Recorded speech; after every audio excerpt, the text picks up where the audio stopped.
the most tremendous new musical experience you can have.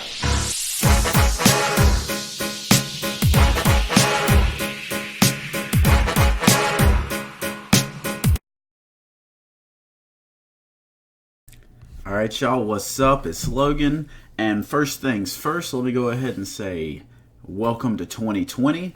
We are all done with talking about 2019. We are fully in gear for 2020 with this first review of the year for an album to come out this year. That being 180 by Aha Gazelle. Now, if you don't know who Aha Gazelle is, he is a Christian rapper. He was formerly signed to Reach Records. That's actually when I discovered him. Whenever he signed, I looked into his music. I found his Trillium tape. Specifically, he only had out Trillium 1.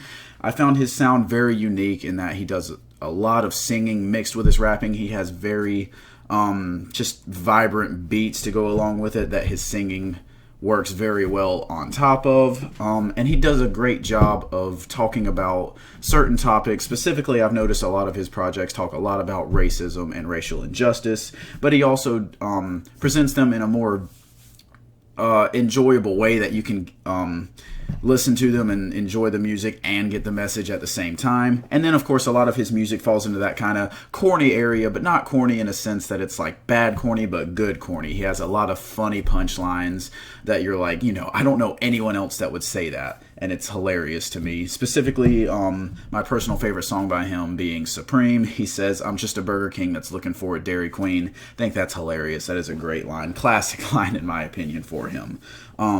But regardless of that, he also has the entire Trillium trilogy. Trillium 1 being the one that introduced me to him. Trillium 2 being my personal favorite of the three. It just has his best beats, his best performances. And then Trillium 3 being the longer, more album version of it, being about 40-50 minutes, where he definitely dives more into racial injustice and more serious topics on that one, but it just didn't really fit the vibe of an Aha album at the same time. It didn't have that same fun-loving nature, which I applaud him for going out and being more serious on his music. It just didn't work out as well for me on that one. But regardless, still one of my favorite artists. I love watching him live, as I actually did get to do that one time. And so I was very excited whenever I saw that he would be releasing this album on New Year's Day. Now, this didn't come out at midnight. It came out probably around 12, 1 o'clock that day. And he actually released it on his website in the form of like a YouTube video. And I listened to it. It's only about 17 minutes long, 7 tracks, one of them being a skit. But it didn't come out on Spotify until January 4th. So I only listened to it once on the 1st, and then I was on vacation, so I didn't really get another opportunity to just sit down and listen to a YouTube video, basically. So once I got off of vacation, I went back to this one once it came on Spotify, and I've been playing it very consistently. Like I said, only 17 minutes, very easy to digest, and very good topics. This one, just like Trillium 3, is one of his more serious projects where he's talking about more serious topics. And so with that being said, let's go ahead and get into it. I will be going track by track, being that it is only 7 tracks, and really I'm only talking about 6 since I'm not going to talk about the skit too much. But the first track is Letter to You, where he's not really doing any rapping. He's more doing like this very down-tone singing. It's a little distorted, kind of gives you a feel for where he's at in life. He talks a lot about doubting himself, saying that he's running out of things to say in his music, talking about how his sky is often gray, which is showing like how his attitude has turned down, especially seeing that in his music oftentimes he is more of an upbeat type of person. This is an interesting way to look at it. And then just saying that regardless of all this, he still tries to smile whenever he's with other people, kind of masking the way that he feels. And this song directly transitions into the next track, Balloons, which is probably my personal favorite. I go back and forth between this one and Take the Lead, which is the next actual song on here. But for Balloons, he talks even more about doubting himself, specifically saying he never should have applied. He thought the limit was the sky, not selling other people rides, which, kind of refers to the fact that, that's kind of what performing music is. You're just selling it to other people, giving other people a ride through your life or through life in general, through the ups, the downs, whatever you want to talk about. But here he thought that he was going up and up and achieving things for himself, and he's kind of feels like he's hit a wall, I guess, in that sense. He talks a lot about people trying to tell him that what he's doing is wrong, or that he's doing it the wrong way, which he just retorts by saying that he's doing it his own way. He's not you, he's himself, which is a topic that I really love, and I really wish more people would talk about like that. Like, a lot of people think there's one specific way that you have to go about doing something, or like if you're making music, you have to be the top tier, you have to be famous. But some people fit in a little niche where their music just reaches out to a certain crowd.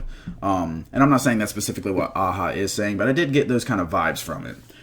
He also talks about sending up his problems like balloons, that being where he gets the title for the song from, and watches them go up like Elijah, which, of course, if you read the Bible, you know the story of Elijah. He's the only person to ever have been taken from earth, didn't die, but taken from earth and go straight to heaven just because of the way he lived his life.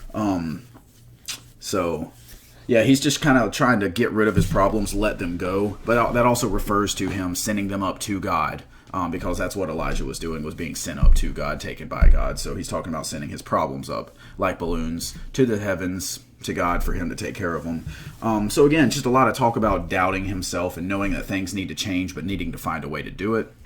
And then this is followed by the skit Missed Call. This Missed Call is one of his friends. He's appeared on all of the Trillium tapes, Reg Rob, and he usually has something funny to say, but he kind of comes off as one of those friends that doesn't always have the best interests for you. This is a guy, he's on the skit, he's talking about, I just did all these things, I'm getting famous, blah blah blah, but hey man, you ain't talking to me. What happened? You deleted all your social apps. Where you been at? Which is actually funny, because saying that, and on the next song, Take the Lead, Aha does refer to how he deleted all his social apps. He was extremely inactive for like a long time, and then right at the end of 2020, he has been on Twitter just killing it. I actually got a retweet from him. I've had a couple conversations with him on Twitter. He's a really cool guy, but yeah, he like I said, he stopped doing that, kind of worked on himself, and now I guess now that he's coming out of that and putting out this music, he wants to be more active, but not just for fame or anything like that, but to he's put up a lot of stuff talking about bettering himself, helping to better the community and stuff like that, which is great. And like I said, that transitions into the song Take the Lead, which is my other favorite track on here. It has probably the best beat and the best sound on the album, and he just talks a lot about changing his life as a way to live for God more. He talks about how he knows that the blood, talking about Jesus' blood that he shed on the cross, can heal everything. It can heal anything regardless of what you do, but that does not mean that he should still go out and take in things that are hurting him and ruining his life just so that he can be healed, because one, that's disrespectful to God, but two, that's also disrespectful to yourself. Like I said, he talks about deleting his social apps, working on himself, stop taking in like bad foods because it's making you fat. It causes more pain on your joints, whatever. He actually does say that on a later song. So yeah, this is a great one, specifically considering the time it was put out, being January 1st, New Year's, because a lot of people are working on resolutions, and this just talks about him trying to change himself for that reason, to better himself. So definitely love that song. Love what he had to say on that one. The next song is Waterfalls, which is a more singing-based song. It's a little bit slower paced. Not a problem with that. It probably is my least favorite of all the tracks on here, but again, I love all the tracks on here. It has some of his best one-liners, specifically being, he says, "I'm a saint, so this finna be a breeze." Talk about Drew Brees. And then also they line like they playing for Detroit, talking about the Detroit Lions. Again, just some corny things that are really funny, and you're like, oh wow, he actually said that. That's pretty cool. It's enjoyable to me. But anyways, he talks a lot about going down, and how people often fear leaving their peak. Like, you work all your life to get to your peak, to get to the pinnacle, and then eventually you have to go down. And a lot of people see that as a bad thing. And a lot of people end up crashing, going way down. Like, you look at all the famous people in Hollywood, a lot of them get to the peak, and then, they're doing things for the wrong reason. They fall from grace, and the fall from grace is always horrible. But he basically says it doesn't always have to be that way. You can go down smoothly like a waterfall, focusing on yourself in a good way, focusing on bettering yourself and helping to better others. And And again, with the next track, he follows kind of the same formula here with the song choices. Specifically, the line here that I like to point out, he says, just to stay away from Satan, you have to sacrifice. He talks a lot about the choices that you have to make, giving up things that you may enjoy, similar to how he talked about on Take the Lead. Talk about things that you may enjoy that you have to give up just so you can live a healthy life and live for God the way that you want to and are supposed to. So that's the main point of that song. And then final song, God-Fearing, which is probably the most deep song on this entire project. Again, it's called God-Fearing. He has the line, just because I'm God-fearing doesn't mean I'm scared. And that pretty much summarizes the entire song. He's just talking a lot about, how he lives his life fearing God because he respects God, because, you're supposed to fear God, you're supposed to love God, and you're supposed to do what he asks you to do. And I love this point. It's a perfect way to conclude the album. He even has lines on here that I really enjoyed. He says, I don't sell drugs, I sell words. Of course, talking about his rapping. He says it's 5 bands for a verse, which refers to $5,000. That's 500 back to the church, talking about the 10% tithe that the Bible asks you to give for money that you earn. And then he also says, realize your phone gonna be dry sometimes. That's when you realize who's your lifeline. Just talk about how a lot of people depend on social inclusion and talking to other people in order to get through the day, when really you should rely more on God, your faith, and those type of things. So yeah, in conclusion, I want to talk about, he does have, like I said earlier, he has a great ear for beats, and he always chooses beats that allow, one, that the beats stand out when you want them to, such as like if you're in a car or listening to them in a club or whatever like that, just where you can vibe with the song. But he also chooses beats that aren't like so over the top to where you're not hearing what he actually says. So like if you're listening to it in headphones, or you want to review it, or you just want to get the message from it, you can still get that so easily. He does a great job of picking beats that do both things, which is one thing that I say a lot of people do struggle with. More lyrical artists might choose beats that are kind of underperforming and don't lift up the track, whereas more trap type artists might pick beats that are so over the top you're not hearing what they say, which granted you might not want to, but with Aha, he is usually saying something that you want to hear.